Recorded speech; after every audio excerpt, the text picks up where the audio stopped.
રાજકોટ શહેર વિસ્તારની અંદર રાજકોટ તાલુકા પોલીસ સ્ટેશનમાં ટીઆરપી ગેમ ઝોનની અંદર જે દુઃખદ ઘટના બની છે તે દુઃખદ ઘટના અન્વયે રાજકોટ તાલુકા પોલીસ સ્ટેશનમાં આઈપીસી 304, 308 તથા અન્ય સુસંગત કલમો હેઠળ ગુનો દાખલ થયેલો છે, જેની તપાસ એસીપી ક્રાઇમ બ્રાન્ચ ભરત બસિયા દ્વારા ચાલુમાં છે. અત્યાર સુધીમાં આ ગુનાની અંદર ટોટલ 5 આરોપીની ધરપકડ થયેલી છે, જેમાં ટીઆરપી ગેમ ઝોનના જે મુખ્ય માલિક છે તે ધવલ કોર્પોરેશનના પ્રોપ્રાઇટર ધવલ ઠક્કર,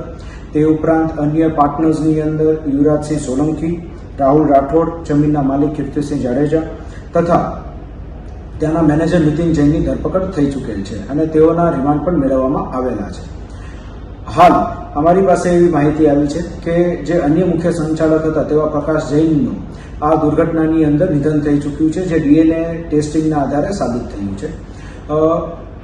આગળ વધુમાં જે ટીઆરપી ગેમ ઝોનમાં જે દુર્ઘટના બની છે તે અન્વયે અન્ય પુરાવા અને દસ્તાવેજી પુરાવા મેળવવાની કાર્યવાહી હાલ ક્રાઇમ બ્રાન્ચ દ્વારા હાથ ધરવામાં આવેલ છે અને જે કંઈ બી અપડેટ હશે એ અમે તમને આપતા રહીશું.